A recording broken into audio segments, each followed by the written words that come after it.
السلام علیکم۔ ہم وحدت ادیان پہ گفتگو کر رہے تھے اور گزشتہ ویلاگ میں مولانا ابوالکلام آزاد مرحوم کے حوالے سے ہم نے بات کی تھی کہ وہ بھی وحدت ادیان کے قائل تھے، اور ان سے متعلق جیسا کہ میں نے آپ سے کہا کہ دو رائے پائی جاتی ہے۔ ایک رائے کے مطابق وہ وحدت دین کے قائل تھے، وحدت ادیان کے نہیں، ان کا میں نے آپ کو بتایا۔ دوسرے اہل علم بہت سارے وہ ہیں جن کا یہ خیال ہے کہ نہیں، مولانا ابوالکلام آزاد وحدت ادیان ہی کے قائل تھے اور تمام مذاہب کو یکساں سمجھتے تھے، اور نجات و سعادت کے لیے کسی خاص مذہب کی پابندی یا اسلام کو قبول کرنا لوگوں کے لیے ضروری نہیں سمجھتے تھے۔ تو اس حوالے سے میں نے جیسا کہ علامہ غلام محمد پرویز صاحب کا اور ڈاکٹر اسرار احمد صاحب مرحوم کا نظریہ پیش کیا، ان کے رائے پیش کی کہ وہ مولانا ابوالکلام آزاد صاحب کے متعلق اور ان کی جو تفسیر ہے اس میں سے مختلف اقتباسات کو سامنے رکھتے ہوئے وہ دونوں بزرگ اس نتیجے پہ پہنچے کہ مولانا ابوالکلام آزاد وحدت ادیان ہی کے قائل تھے، اور یہ دونوں بزرگ حضرات پرویز صاحب اور اسرار صاحب یہ اس تصور کو رد کرتے ہیں۔ وہ یہ دونوں نہیں مانتے کہ وحدت ادیان کا تصور ٹھیک ہے، وہ یہ سمجھتے ہیں کہ یہ باطل تصور اور غیر قرآنی نظریہ ہے جس کو مولانا ابوالکلام آزاد نے اپنایا۔ آج میں ایک اور بڑی علمی شخصیت مولانا یوسف بنوری صاحب مرحوم کا کی رائے پیش کرنا چاہتا ہوں کہ وہ بھی یہی سمجھتے تھے کہ مولانا ابوالکلام آزاد صاحب وحدت ادیان ہی کے قائل تھے۔ مولانا یوسف بنوری صاحب یہ 7 مئی 1908 میں یہ پیدا ہوئے ہیں اور 17 اکتوبر 1977 میں ان کا انتقال ہوا ہے، ٹھیک ہے۔ اور ان کی ایک کتاب ہے علوم القرآن پر، عربی میں لکھی تھی انہوں نے، یتیمۃ البیان فی شیء من علوم القرآن کے نام سے، اس عنوان سے، اور اس کی جو اشاعت اول ہے وہ 1936 ہے۔ 1936 میں یہ کتاب شائع ہوئی، یعنی اس وقت 1932-33 سے مولانا ابوالکلام آزاد کی تفسیر شائع ہوئی، اس کے کچھ عرصے بعد انہوں نے یہ کتاب لکھی، اور اس کا جو اردو ترجمہ ہے وہ مولانا سید سلیمان یوسف بنوری صاحب نے منتخبات اصول تفسیر و علوم قرآن کے عنوان سے کیا ہے، اور یہ عام دستیاب ہے۔ اس کتاب میں مولانا یوسف بنوری صاحب نے صفحہ نمبر 108 سے 123 تک میں مولانا ابوالکلام آزاد صاحب کی جو تفسیر ترجمان القرآن ہے اس پہ تبصرہ کیا ہے۔ بنوری صاحب نے مولانا ابوالکلام آزاد کی کچھ اقتباسات پیش کرنے کے بعد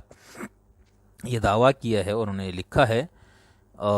آج جب کہ دین اسلام اپنی مکمل آب و تاب کے ساتھ پھیل چکا ہے اور مزید پھیل رہا ہے، اگر ایک شخص موسوی شریعت کا اتباع کرتا ہے، اس کے مطابق حلال کو حلال اور حرام کو حرام ٹھہراتا ہے، موصوف کے وضع کردہ ابوالکلام آزاد کے وضع کردہ اصول کے مطابق وہ بھی نجات دہندہ مسلمان شمار ہوگا، ٹھیک ہے۔ اور صفحہ نمبر 114، پھر اس کے بعد آگے لکھتے ہیں 115 پہ، یعنی اب پھر کچھ لوگوں نے کہا کہ نہیں، آپ نے تو ابوالکلام آزاد کی رائے کو، ان کے اقتباس سے آپ نے غلط مفہوم اخذ کیا، ان کا مطلب تو یہ نہیں یہ تھا۔ تو اس کے بارے میں مولانا یوسف بنوری صاحب لکھتے ہیں کہ مذکورہ بالا ابحاث جو میں نے عربی میں نقل کی، یہ ان کی تحریر کردہ صریح عبارت کا خلاصہ ما حاصل ہے، جن میں کسی طرح تعویل نہیں کی جا سکتی، یعنی یہ کہہ رہے کہ اتنا واضح ہے کہ اس میں اب کوئی تعویل کی گنجائش نہیں ہے، سوائے اس کے کہ صریح اور ستری عبارات کی غیر مناسب تعویلات کی جائے۔ یعنی اگر آپ یہ کرنا چاہے غیر مناسب تعویلات ایک واضح صریح صاف الفاظ میں جو موجود ہے تو پھر تو آپ آزاد ہے، ورنہ وہ کہتا ہے حقیقت نہیں، ممکن نہیں ہے کہ آپ جو ہے وہ ان صریح عبارات کی تعویل پیش کرے اور یہ کہے کہ نہیں، مولانا صاحب تو وحدت ادیان کے نہیں، وحدت دین کے قائل تھے، ان کی طرف اس کا الزام غلط ہے، ٹھیک ہے۔ آگے ہم تھوڑی سی بات کریں گے جب ہم جن مسلم اہل علم و دانش نے اپنا قرآن پاک کی کچھ آیات سے تعدد دینیہ یا ریلیجیس پلورلزم یا مذہبی تکثیریت کا وہ مفہوم جس کو میں نے وحدت ادیان کہا ہے، اس کو وہ جو قائل ہے، تو وہ کن آیات سے، اور ان کا جو سب سے بنیادی استدلالی آیت ہے وہ سورہ البقرہ کی آیت نمبر 62 ہے، ٹھیک ہے۔ تو اس سے اور اسی سے بالکل ملتی جلتی ایک آیت سورہ المائدہ میں ہے، اور پھر اس سے تھوڑی سی مختلف لیکن انہی مذاہب میں سے ایک مذہب کا نام بڑھا کر جو ہے وہ سورہ الحج کے اندر بھی ایک آیت ہے۔ اس کے علاوہ بہت ساری آیات ہیں جن سے مسلم اہل علم و دانش نے استدلال کیا ہے کہ حضور اکرم کے بعد بھی جو لوگ اپنے مذہب پہ عمل کریں گے، ایمان باللہ اور ایمان بالیوم الآخر اور عمل صالح کے ساتھ خدا کے پاس جائے گا، وہ نجات اور سعادت کا مستحق ہوگا۔ تو یہاں پر تک تو میں نے یہ بات بتانے کی کوشش کی آپ کو کہ مولانا ابوالکلام آزاد سے متعلق یہ جو دوسری رائے ہے کہ وہ وحدت ادیان ہی کے قائل تھے، اس پہ میں نے بات کی۔ آگے بھی میں کچھ اہل علم و دانش کی آراء وحدت ادیان کے قائلین کے، وہ میں آپ کے سامنے ڈیٹیل سے تفصیل سے بیان کروں گا۔ ابھی تک ہم نے جن بزرگوں کی بات کی وہ اہل سنت مسلک سے تعلق رکھنے والے تھے۔ اب میں ایک اور صاحب علم و دانش شخصیت علامہ رحمۃ اللہ طارق مرحوم کا نظریہ پیش کرتا ہوں۔ یہ ویسے تو ان کا جو مسلک کی تعلق تو مطلب پیدائشی طور پر تو اہل سنت سے ہی ان کا تعلق تھا، لیکن چونکہ یہ قرآن کو ترجیح دیتے تھے اور ایک لحاظ سے قرآنی حلقوں میں ان کا بہت زیادہ نام ہے، احترام ہے، تو علامہ رحمۃ اللہ طارق صاحب کو میں یہاں پر اہل سنت کو نمائندہ بنا کے نہیں بلکہ ایک آزاد خیال اہل علم کے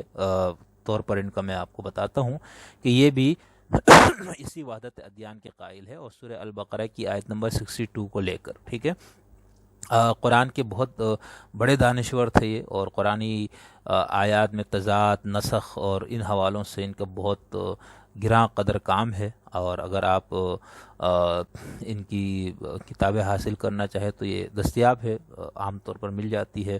اور ان کا بیٹا ہے ہمارے مکسی صاحب، تو وہ فیس بک پہ بھی موجود ہے، آپ ان سے بھی رابطہ کر کے ان کی کتابیں آپ منگوا سکتے ہیں۔ تو علامہ رحمۃ اللہ طارق صاحب جن کو ہم جب ہمارا ایک سفر شروع تھا تو اس میں ایک مقام پر ہمارے لیے خضر راہ ثابت ہوئے علامہ رحمۃ اللہ طارق صاحب اور ان کی کتابیں۔ بہرحال تو علامہ رحمۃ اللہ طارق صاحب جو ہے وہ بھی وحدت ادیان کے اس تصور کے کافی حد تک قائل ہے۔ علامہ صاحب نے سورہ البقرہ کی آیت نمبر 62 اور سورہ آل عمران کی آیت نمبر 85 دونوں کو پیش کیا ہے، اور یہ ان کی کتاب ہے اپنا تفسیر برہان القرآن، ٹھیک ہے، اور یہ تقریباً 1019 صفحات پر مشتمل کتاب ہے، اور اس کے اوپر لکھا ہوا ہے کہ برہان القرآن، تفسیر برہان القرآن، یعنی اس حقیقت کے اظہار میں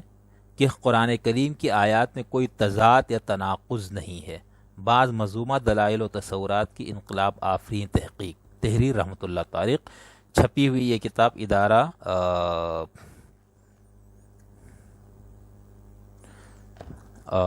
یہ جو ہے ادبیات اسلامیہ ملتان سے، ٹھیک ہے۔ تو اس کتاب میں علامہ رحمۃ اللہ طارق صاحب نے ہیڈنگ لگائی ہے صفحہ نمبر 198 پر،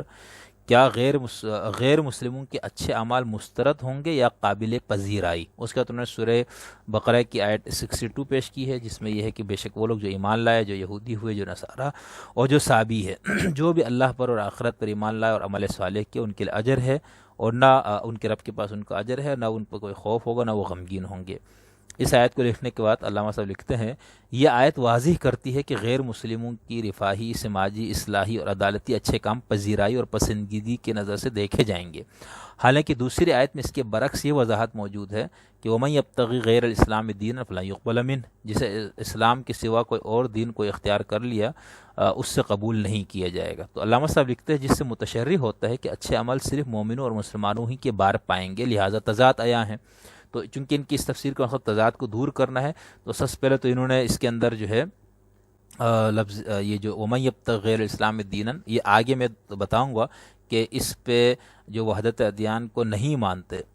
ان لوگوں نے سب سے زیادہ جس آیت سے استدلال کیا وہ یہی ہے کہ اسلام کے علاوہ جو دین لایا جائے گا تو قبول نہیں ہے۔ تو پھر آپ کس طرح سے کہہ رہے کہ جس مذہب پہ بھی کوئی انسان عمل نیک نیتی سے عمل کر کے خدا پر اور آخرت پر ایمان رکھ کے آئے گا خدا کے پاس تو وہ نجات پائے گا، جبکہ اس آیت میں یہ تو ہم آگے ایک ویلاگ میں ڈیٹیل سے بات کروں گا کہ وحدت ادیان کے قائلین جو ہے وہ اس آیت کا کیا مفہوم لیتے ہیں اور ان کو کیا جواب دیتے ہیں جو اس آیت سے وحدت ادیان کو رد کرتے ہیں۔ بہرحال تو یہاں پر میں اس حصے کو چھوڑ رہا ہوں جس میں انہوں نے وَمَن یَبْتَغِ غَیْرَ الْإِسْلَامِ دِینًا میں لفظ اسلام اور دین کی توضیح کی ہے. یہ کسی اور ویلاگ میں بات کروں گا. یہاں چونکہ میں ان کا تصور وحدت ادیان پیش کر رہا ہوں تو اس لیے میں اسی تک محدود رہوں گا. علامہ صاحب صفحہ نمبر 199 پر لکھتے ہیں کہ قرآن کہتا ہے کہ وہ جون سا طریق کار بھی اختیار کریں، یعنی غیر مسلم، لازم ہے کہ اللہ اور یوم آخرت کو نہ بھولیں اور ساتھ ہی عمل صالح سے بھی غافل نہ ہوں کہ حصول نجات کے لیے ان ذرائع کو اساسی حیثیت حاصل ہے، یعنی ایمان باللہ، ایمان بالیوم الآخر اور عمل صالح کو اساسی حیثیت حاصل ہے. یہ مفہوم، یعنی یہ کہہ رہے ہیں کہ یہ مفہوم اس لیے بھی ضروری ہے کہ قرآن پاک میں بلا امتیاز مذہب و ملت ہر کسی کے اچھے عمل کی پذیرائی کی نوید موجود ہے. فرمایا کہ انی لا اضیع عمل عامل منکم من ذکر و انثی. یہاں ایک خاص معاملہ کے جواب میں عام لہجے میں فرمایا کہ میں تم میں سے کسی بھی عامل کے عمل کو مسترد اور رائیگاں نہیں کرتا. یہاں عامل ذکر اور انثی نکرہ کے طور پر استعمال ہوا ہے جو عموم کے متقاضی ہے، یعنی جب نکرہ میں استعمال ہو تو یہ کوئی خاص نہیں رہتا بلکہ عام ہو جاتا ہے. یعنی عام انسان، وہ مسلم ہو خواہ غیر مسلم، خواتین ہو خواہ مرد. اور آیہ زیر بحث بقرہ 62 کا مفہوم اگر غیر مسلموں کے اچھے اعمال کے ضیاع کو ناگزیر قرار دیتا، یعنی تو قرآن میں پاک اسے مکرر و قرر نہ دہراتا. یعنی قرآن میں یہ 3 مرتبہ یہ بات آئی ہے، ان کا خیال علامہ صاحب لکھتے ہیں. تو اس سے یہ ثابت ہوتا ہے کہ غیر مسلموں کے اعمال ضائع نہیں ہوں گے، خدا اس کو قبول کرے گا. پھر اس کا انہوں نے سورہ بقرہ کی آیت کا سورہ حج کی آیت پیش کی، 17ویں آیت. اور پھر لکھتے ہیں آخری آیت میں زردشتیوں اور مشرکین کو سابقہ فرقوں کے ساتھ ملا کر فرمایا کہ ان سب کا فیصلہ قیامت کو ہوگا کہ کون کیا تھا اور کون کس طرح کا تھا. یعنی ان آیات نے واضح فرمایا کہ جو اہل تقدس تھانیداری جگہ کر لوگوں کے اعمال گروہی پسند و ناپسند کے معیار کے مطابق قبول یا مسترد کرتے رہے، آخرت میں ان کی تھانیداری کام نہ آئے گی اور فیصلہ کا حق اسی کو ہوگا جو احدیت صفات ہے، رحیم اور رحمان ہے. اس کے بعد علامہ صاحب نے نبی پر ایمان لائے بغیر نجات کی ہیڈنگ ڈالی ہے. پھر اس میں محمد عبدہو صاحب کا کی تفسیر جو ہے المنار، اس سے انہوں نے ایک اقتباس پیش کیا ہے. بہرحال علامہ صاحب کا یہ خیال ہے کہ غیر مسلموں کے نیک اعمال خدا قبول فرمائے گا، اور اس نظریے کی جو بنیاد علامہ صاحب نے رکھی ہے وہ سورہ البقرہ کی آیت نمبر 62 پہ رکھی. ٹھیک ہے، تو یہاں تک میں نے چند اہل علم و دانش کی کا جو نظریہ ہے جو وحدت ادیان کے قائل ہے ان کو پیش کیا. اس کے بعد ایک دو اور اہل علم ہے جن کا تعلق بنیادی طور پر اہل سنت مسلک سے ہے، اور اہل سنت والے کہتے نہیں جی یہ ہم سے باہر ہے. پھر میں کچھ اہل تشیع اہل علم حضرات کی رائے پیش کروں گا جو بہت شدت کے ساتھ وحدت ادیان کے قائل ہے. امید ہے آپ کو یہ سلسلہ بھلا لگ رہا ہوگا، اور اگلی ویلاگ کا آپ انتظار کیجئے. اس میں کچھ عرب اہل علم و دانش کا پیش کروں گا، پھر اس کے بعد اہل تشیع کے جن کا تعلق ہمارے پاکستان سے نہیں ہے، اور ان کا نظریہ پیش کروں گا کہ وہ کس طرح سے وحدت ادیان کے قائل ہے، اور اس کے لیے انہوں نے جس آیت کو بنیاد بنایا. یہاں سے آگے جو ویلاگز میں کروں گا وہ سورہ البقرہ کی آیت نمبر 62 کو بنیاد بنانے والوں